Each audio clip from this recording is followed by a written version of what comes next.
Good morning, everyone, and welcome to American Scouser's Morning Coffee or Tea with American Scouser show. I am your host, as always, with my coffee over here. Second chair is empty again today, but hey, it's freaking Friday. Thank God it's Friday. So let's get right to it. Let's get to not a lot of headlines, but I figured like we can kind of take a peek into the weekend as well. Most of the headlines are actually related to the national team selections, who got snubbed and blah, blah, blah. I mean, I was pretty much happy to see that Thiago is not in there, for example. I mean, I don't know why. I saw a lot of fans going apeshit, especially Manchester United fans with the England's selection. And I mean, I'll be honest, I think we're at the point where, I mean, maybe because I'm Turkish, but it's definitely like club over country when it comes to that. So I'm almost happy when these guys don't get selected. And not necessarily because and not being selected on this round does not necessarily mean you're not going to be selected to the national team.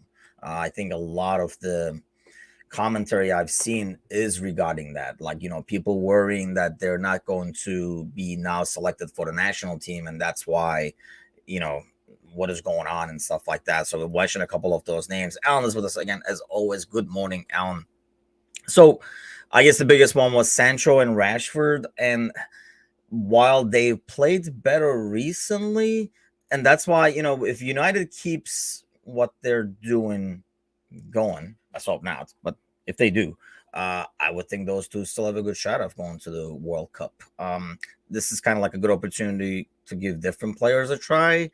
And, Gareth is not the smartest guy either way. But I think like the major focus was that from United fans, those guys getting omitted and stuff like that. But I'm like I say, if any Liverpool player, especially this meaningless break and the way we are in terms of form, I'd rather have us stay behind, relax, practice, kind of get the body and the mind back so we can get a good push before the World Cup here.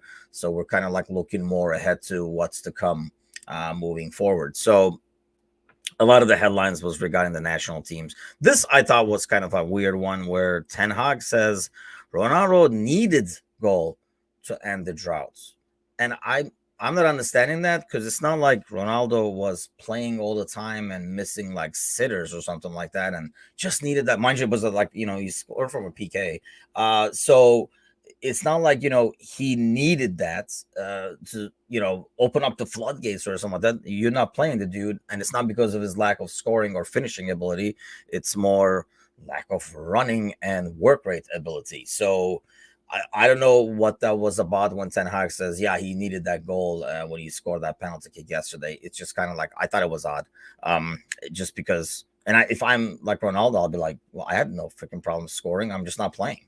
If I would say, I'm sure deep down inside he knows why he's not playing. I'm sure he feels he should be playing and starting for that team. But yeah, like the fact that, he says, oh, he needed to end the drought. Okay. I mean, the drought is mainly because you're not playing him. I mean, even in last year when United was in shambles, Ronaldo was still getting his goals. He was still scoring one way or the other. I mean, dude is a finisher. He can score. It's just when, his main problem is A, off the ball, and B, even with the ball, like, the movement and stuff like that. I mean, he's the guy who demands the ball. And, when he makes the run, he's not going to make a lot of them. So when he makes the run, you better like freaking like lift your head up and see his run and like pass the ball. Otherwise, he's going to throw a fit. So that's, I thought, was kind of like one of like the weird hot headlines to see. So, and Conte telling the Spurs players that nobody is undroppable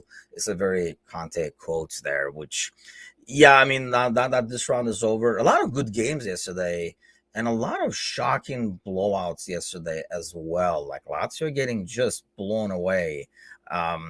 I know they were away, but still, that was not expected. Yeah, some interesting scores. For those interested, I was doing the watch along for the Fenerbahce game, and Fenerbahce comes back in a dramatic fashion from 2-0 down in France. That was like an interesting one. James Rodriguez continues his globetrotter moves, and now he's in Greece with Olympiacos. Olympiacos is one of those clubs that kind of like makes those kind of mistakes that Turkish clubs used to make and some are still making. Thankfully, Fenerbahce has stopped making them, where they kind of spend over the top money for an aging dude that everybody else has pretty much given up on and said he's done. But no, he's there. Olympiacos was getting trashed while they were watching. Marcelo is there too, so it's like a old Real Madrid retirement club. So they'll probably do some stuff, win a game or two here and there in the Greek league, but then rest of the time that's why I feel like you look at across Europe into different leagues and you see that if certain leagues, and those are leagues that we loan out players to, like the Dutch league, like league in Belgium, because they are more about development. You rarely see a team in Belgium saying, let's go get James Rodriguez. He's 35. He's still got something. I don't even know how old he is, but actually, let's look that up while we're talking about it. But yeah, so it's one of those where they do not do that. Sadly, the leagues that have fallen behind, he's only 31. Really? He's been around forever. He feels like he should be 35. Maybe he's like that dude from Ecuador, is a fake passport or something. But Turkish league has done this too.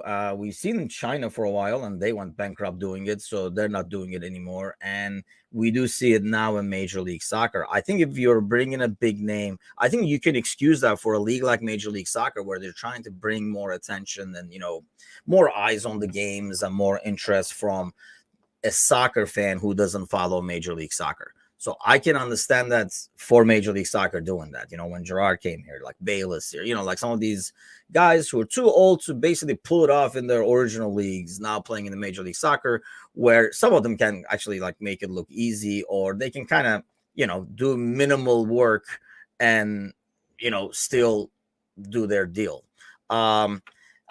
Spoken like an old guy, Alan. I know what you mean. Age is just a number, he says. Real Betis veteran Joaquin shows no signs of slowing down. Has become the oldest scorer ever. And yeah, it was actually like a great, unreal goal as well. I think the problem is, he can still play in Spain. And I think that's the biggest difference. There are guys, when you're, no offense to the Greek league, I say the same shit about the Turkish league. If you're all the way down there, that's mainly because nobody else either didn't want you on the other side, or B, there were no way in hell they were going to, like, they might give you a shot at it, but they were not going to pay you a lot of money because you were a bigger risk, maybe due to your age, or just basically slow down. But yeah, that's what I was saying. Like some of those leagues, like in the Dutch league and stuff like that, yeah, they get some experienced players in there. But in a league like Turkey or like Greece, you don't really need to bring those names to bring attention to the sport. It's a way of life in those countries. So you're kind of like more wasting money. But sadly, the fan bases over there want players that they know. So if you get a guy, I don't know, if you get like a young guy that might have potential. I mean, I'll give you a perfect example for Fenerbahce, for example, when they bought Kim from South Korea. Everybody was like, who the hell is this guy? Well, and then, like a year later, he's going to Napoli for like 20 million because he's a great dude. But they would rather have, I don't know, like 38-year-old. They would rather have like Sergio Ramos 3 years from now, just because they've seen him before, they heard him before. And I think that's why those leagues are way below everyone else. I mean, look at what like the Portuguese league does. They bring up young kid after young kid. It's not like they don't have old players, but they don't bring these old has-beens, like players who have done great things in their career but clearly have slowed down. They don't invest a lot of money in them, and I think that's why they do better, number one. And then because they're more about development, you see Premier League teams loan out their players more to the Dutch league, the German league, and stuff like that, where actually youth players are more like developed, and it's a better soccer culture, I guess maybe we should say, in terms of like development. So another headline Alan has: Arsenal clubs sell out of the $28 t-shirts of Michael Arteta's bizarre brain and heart team talk seen on Amazon. I have not seen that one actually. Despite fans claiming surely nobody over the age of 5 wears that. That's a lot of toddlers buying $28 shirts, if that's the case.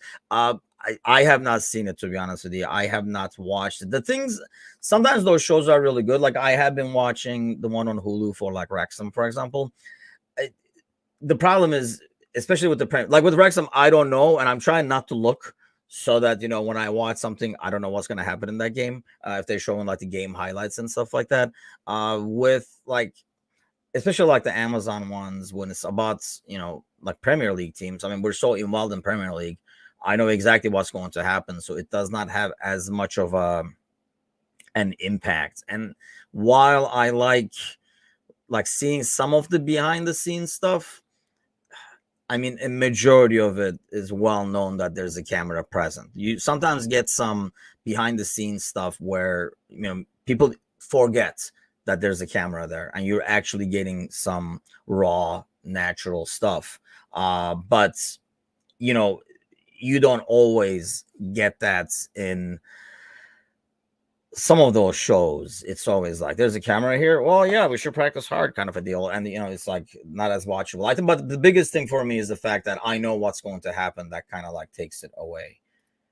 Really, Sparky Park says my friend's son plays for Rex. Who is he, so that we can follow him in the show? But did he just join? That's another thing, because I think they're following a season behind. I wish they would do it. I know it's impossible in terms of like production and editing or that kind of crap. But we were talking about this with my wife actually. I wish they were doing it like right after, because you could probably get away without hearing anything and following anything and just like actually live Wrexham through the show, kind of a deal. But Jamie is with us. Good morning. I did not know Jamie woke up this early. Talking about old keepers too. Ajax 38, Rangers 40.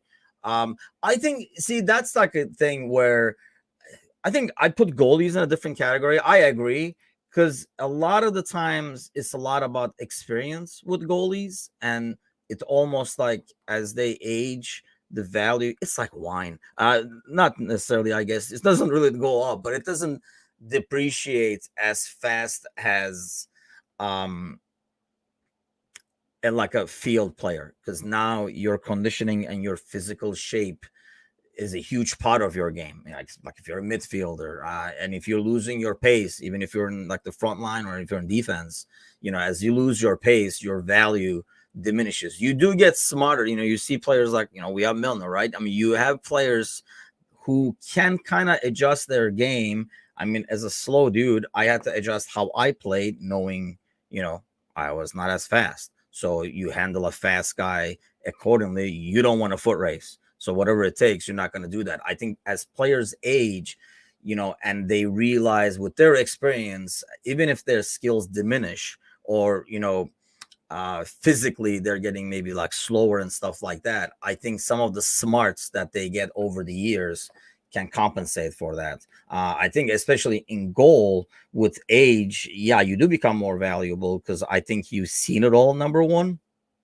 And speeds is not as important, perhaps. I mean, obviously agility and stuff like that, but that doesn't go as much. But I know exactly what Jamie feels. But I think, like if my team signs a goalie who's like 34, I'm not like, what the hell, man?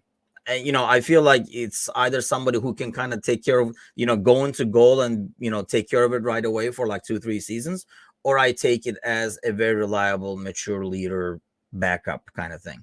But if we sign a 34-year-old right back, I'm more like, what the? I mean, even if he just starts right away, it's like a really short-term thinking over here. I would rather get somebody younger. I don't know if that makes sense, but that's kind of the way I approach that like whole age thing. Young people, so keep an eye on young on the show. Is he playing right now, Sparky? Or like, is he in the show? I guess I should say, if he's playing now, did he just join this year? Or we want to watch him next season? Or can we actually watch him? Because this is going to be another interesting thing to watch. I do enjoy the show because I like the people involved anyway, overall. And I think it's interesting to see them learn, if that makes sense. You kind of see, especially us, right? Like as American Scouser, a huge part of starting this thing way back when I started it was, one, to bring fans of Liverpool who are already here together. That was one.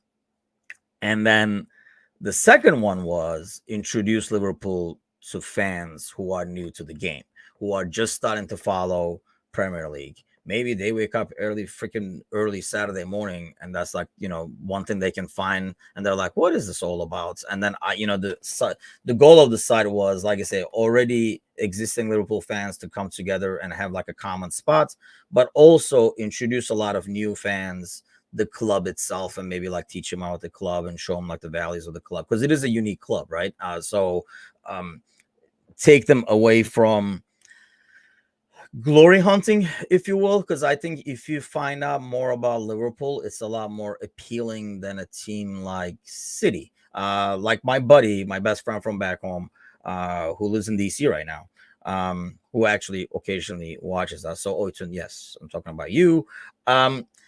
He's not a soccer. He was never a sports guy. He goes around as a Besiktas fan, but he only talks when Besiktas wins. Otherwise, he doesn't even know what they did.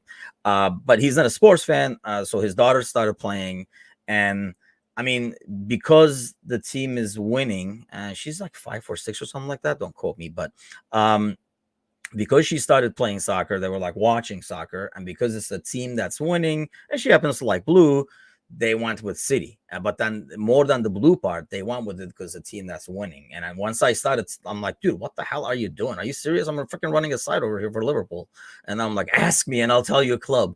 And, once I started telling him, he was like, damn it, it might be too late now, because she's like watching him, which she's done with soccer already now. This was like last season. But that's what I mean. I think a lot of fans start watching. And I think, we kind of watch what's appealing, or a team not necessarily like successful, but is kind of like fun to watch. And, like it or not, City is a team. I mean, the football play, I mean, if it wasn't City, we would enjoy watching it more if we weren't going against it all the time. If they were in the Bundesliga or something like that, we'd be like, man, like it's really fun to watch them.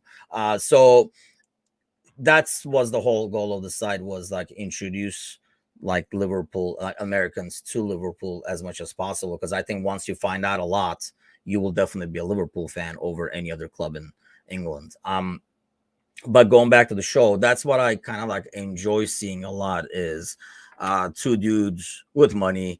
Well, one with more money than the other, clearly, but like kind of being introduced to the sport and how they're like kind of learning process. Because I think what we forget, I mean, we do have some contributors on our website who are very new to the game. And I think we sometimes forget, and I love having those guys there, because I think it gives us as experienced soccer fans perspective about what's different about the game, what's new to an American fan, that things that we cannot think of because we've grown up. I mean, we've grown up in Turkey. I mean, that's the sport. So it's just second nature. It's like walking. You started playing soccer, so a lot of the stuff comes natural. You're like, what the to most things. So it's interesting to get that perspective from like newer fans, and that's what I enjoy about the show, them learning some things about soccer, and shocking that it had to be learned, kind of thing, because to us it's like second nature. Ibrahimovic says, I haven't seen any players stronger than me yet, and he's not ready to retire from football at the age of 40. Well, his body would disagree, because he's dealing with a lot of injuries now. I don't know if you guys ever seen it. There's a documentary about Ibrahimovic. I think it was on Netflix at the time. I watched it like 3-4 years ago. It's more about his younger days, and it's amazing that it's the same dude. Like, this is how he's always been, which has made me respect him actually more, because it was not a guy who started getting successful and then kind of became cocky. Like, it's weird, but like, he is like this when he was 17, 16 and stuff. Physically, getting into things, and how he played and how he saw himself. There's obviously a ridiculous cockiness to him, but he has often backed it up, right? And he's like a serial winner dude. Would I ever want him on my team? Probably not. But it's one of those guys that I think it's easier to respect. And when he says things like that, it's some of it is like, he probably thinks that, especially if you watch that documentary, he's like, I bet you freaking thinks this. But even without it, he, a lot of the stuff I think he does say is like tongue in cheek. Like, he just knows how to get headlines and stuff. Ellen says, "Happy birthday, Jamie." Is it really Jamie's birthday today? I have not got my Facebook notifications yet. No wonder he's up early. He's already probably celebrating, probably drinking right from the get-go. It is his birthday. Well, happy birthday, Jamie. I did not know that. Like I said, didn't get the Facebook notifications yet to see whose birthday is when and all that kind of good stuff. Happy birthday. Getting old like us, almost a dad. So yes, welcome to the club. So let's take a quick look at the weekend and whatever is left of it, I guess. And not a lot left of it. And if you missed it yesterday, birthday boy Jamie's podcast, I think that was Jamie was mentioned this. It might have been our very first double header live shows, where we had the Thursday podcast with birthday boy Jamie, hosted by the Potato Man, Mecca, and our very own David Rice. And right afterwards, we had the fantasy show live with Gally and the Polish Prince Mateusz, talking about, because if you have not done your lineups, go do it now, because God knows the servers will be overwhelmed in a few hours before the game starts. So get to it right away and change your lineups, because we do have 2 games today: Villa, Southampton, and Forest, Fulham. And you might say, hey, I don't have any players in there. And I'll tell you, Premier League fantasy sucks. And so they don't care. Once a game kicks off, everything else is shut down, unlike regular fantasy football. And they have the shittiest servers. So things will start locking up a couple of hours before the game. So right after the show, head over to the website, adjust your lineup before these games kick off. Villa Southampton will be interesting, just to see if Villa can get back on track and if Gerrard is going to keep his spots over Mecca's favorites, Brandon, who's taking the field tomorrow against Tottenham away, and that is a tough one. For us, we'll probably be keeping them closer out of Wolves City. That's one of those games that you kind of have hope in going maybe like 0-0, or Wolves getting a goal and pulling something off that way. So that'll be interesting to see. Newcastle, Bournemouth, that could be another massacre for Bournemouth, especially Newcastle is home. And then postpone is all over the place. Brentford's Arsenal should be a good game to watch. I think that's, in terms of like watching, that should be a good game to watch. But then you look at the time over there and you're like, hell no, that's a different story. But I think in terms of matchups, that'll be an interesting one. So you can get out for that one. Get out for the Everton West Ham game. See if Fat Frank can stop West Ham. I'm thinking not. I'm thinking this is going to be, West Ham's kind of like continuation into getting back to where they should be and putting pieces together. There are some teams that I felt like last week's postponement will help. And some of those teams, like Forest could be one of those teams where they added a lot of new names. So that's going to be an interesting game to see that way.